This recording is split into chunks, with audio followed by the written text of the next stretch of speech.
আজকে আমরা দেখব খাগড়াছড়ি জেলার দর্শনীয় স্থানগুলো। তো এক নম্বরে রয়েছে আলোঢিলা গুহা।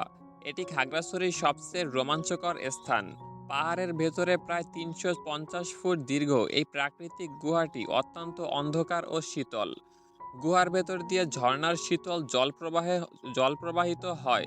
ভেতরে প্রবেশের জন্য মশাল বা টর্চ লাইটের প্রয়োজন হয়। এরপরে ২ নম্বরে রয়েছে রিসাং ঝর্ণা। আলোঢিলা গুহার খুব কাছেই এই সুন্দর ঝর্ণাটি অবস্থিত। পাহাড়ের গা বেয়ে নেমে আসা এই ঝর্ণার পানি বেশ স্বচ্ছ। এই ঝর্ণাটি পাহাড়ের অনেক উঁচু থেকে পাথুরে ঢাল বেয়ে নিচে নেমে আসে। ঝর্ণার পানি যেখানে পড়ে সেখানে একটি প্রাকৃতিক পুলের মতো তৈরি হয়। এর চারপাশের ঘন সবুজ বন পাহাড়ের সৌন্দর্যকে আরো বাড়িয়ে দেয়। ৩ নম্বরে রয়েছে মায়াবিনী লেক।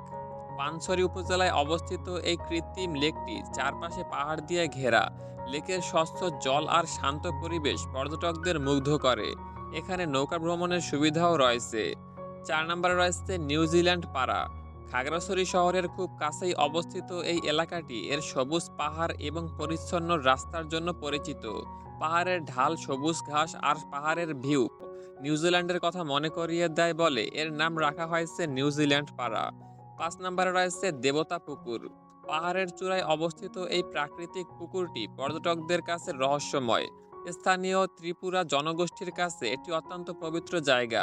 পাহাড়ের প্রায় ১,০০০ ফুট উপরে এই পুকুরের জল কখনো শুকায় না বলে প্রচলিত আছে।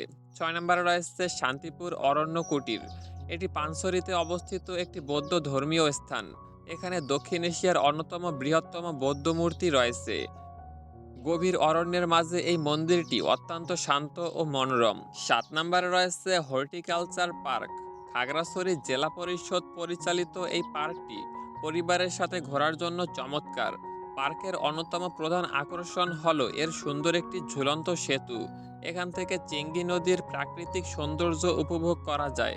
পাহাড় ও চারপাশের চমৎকার দৃশ্য দেখার জন্য এখানে একটি ওয়াচ টাওয়ারও রয়েছে। ৮ নম্বরে রয়েছে হাতিমাথা। অ্যাডভেঞ্চার প্রিয়দের জন্য এটি একটি আদর্শ জায়গা। পাহাড়ের চূড়ায় ওঠার জন্য লোহার দীর্ঘ সিঁড়ি রয়েছে, যা স্বর্গীয় সিঁড়ি নামেও পরিচিত।